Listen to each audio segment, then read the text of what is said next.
So the movie kicks off in New York City at the Central Park Zoo. And man, these animals are living the dream. First up, we meet Alex the lion. He's the big shot, the main attraction, and loves every second of it. This guy thrives on being the star.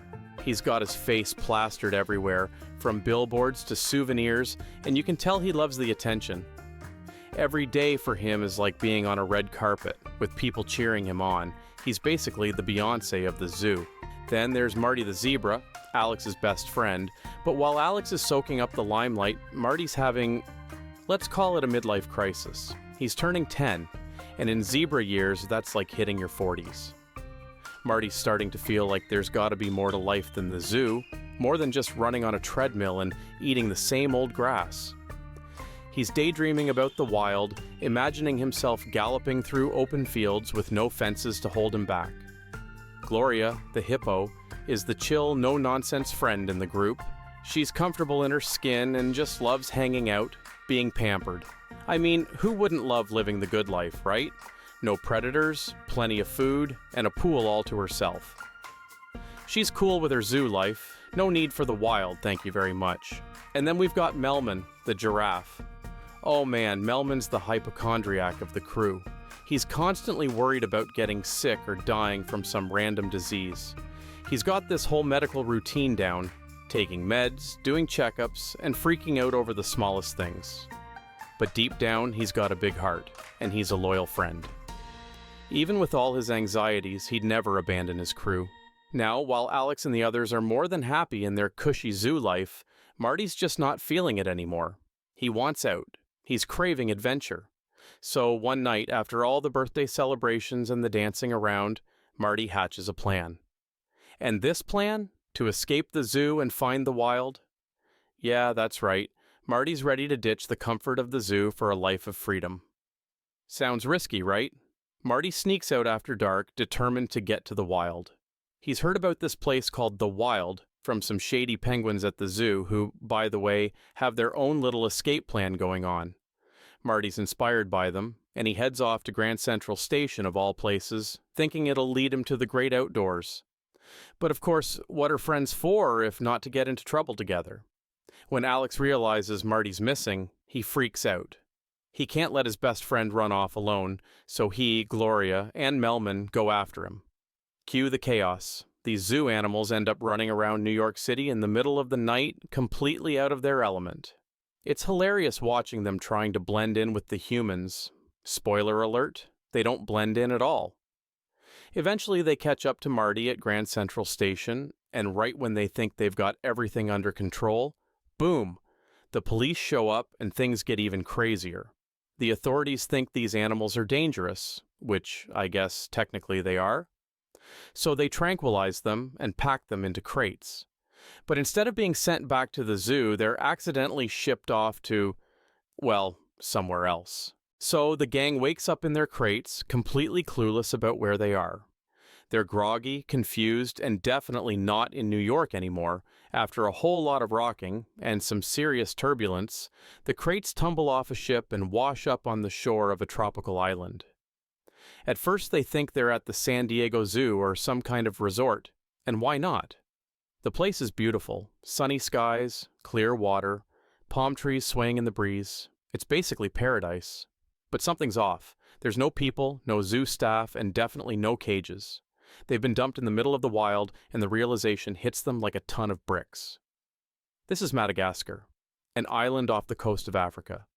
And they're on their own. Naturally, Alex isn't handling this well. He's been pampered his whole life, and now he's got no food, no shelter, and worst of all, no steak. Marty, on the other hand, he's living his best life. This is exactly what he wanted. Wide open spaces, no fences, and freedom. He's stoked. Meanwhile, Gloria and Melman are somewhere between freaking out and trying to make the best of it. Gloria's all about finding a way to survive, while Melman's just concerned about what diseases he might catch in the wild. Classic Melman. After the gang washes up on the beach, they quickly realize they aren't alone. The island is home to a tribe of lemurs, who are as quirky as they are numerous. The leader of these lemurs?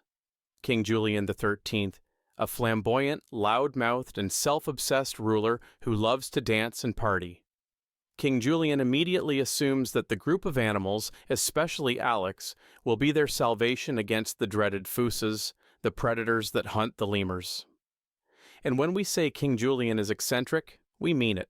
This guy talks in third person, wears a crown that looks like it's made of palm leaves, and has the most ridiculous dance moves, like he lives to move it, move it.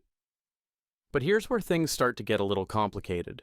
While Julian is ecstatic to have what he thinks is a powerful lion on his side, Alex is dealing with some problems of his own.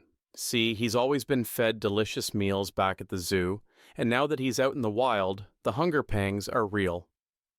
To make matters worse, Alex starts seeing Marty, his best friend, as less of a buddy, and more of a walking steak. The animation even shows Marty's face morphing into a juicy, sizzling piece of meat. It's hilarious, but also a little concerning because, well, no one wants to be eaten by their best friend. As Alex tries to hold on to his sanity and control his growing appetite, Marty, Gloria, and Melman are having their own little adventures with the lemurs. Marty's loving every minute of it. This is exactly the kind of freedom he was craving back in New York.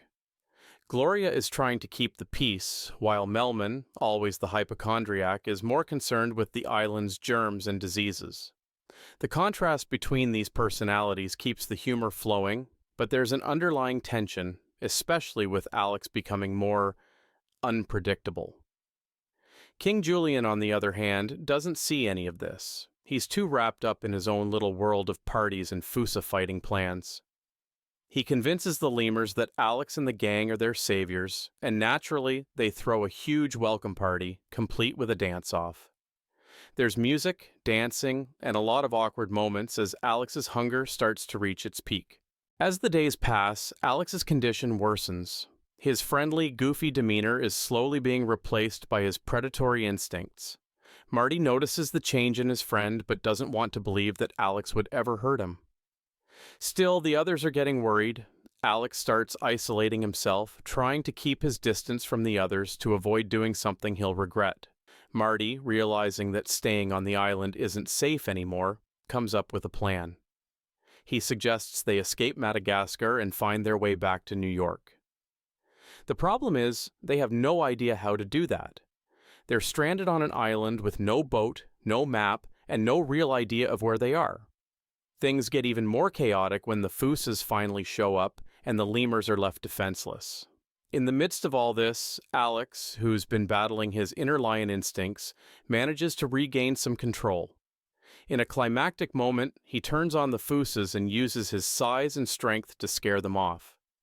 It's a major turning point for Alex. He doesn't fully embrace his wild side, but he finds a balance between being the king of the jungle and the friendly lion his friends know him as.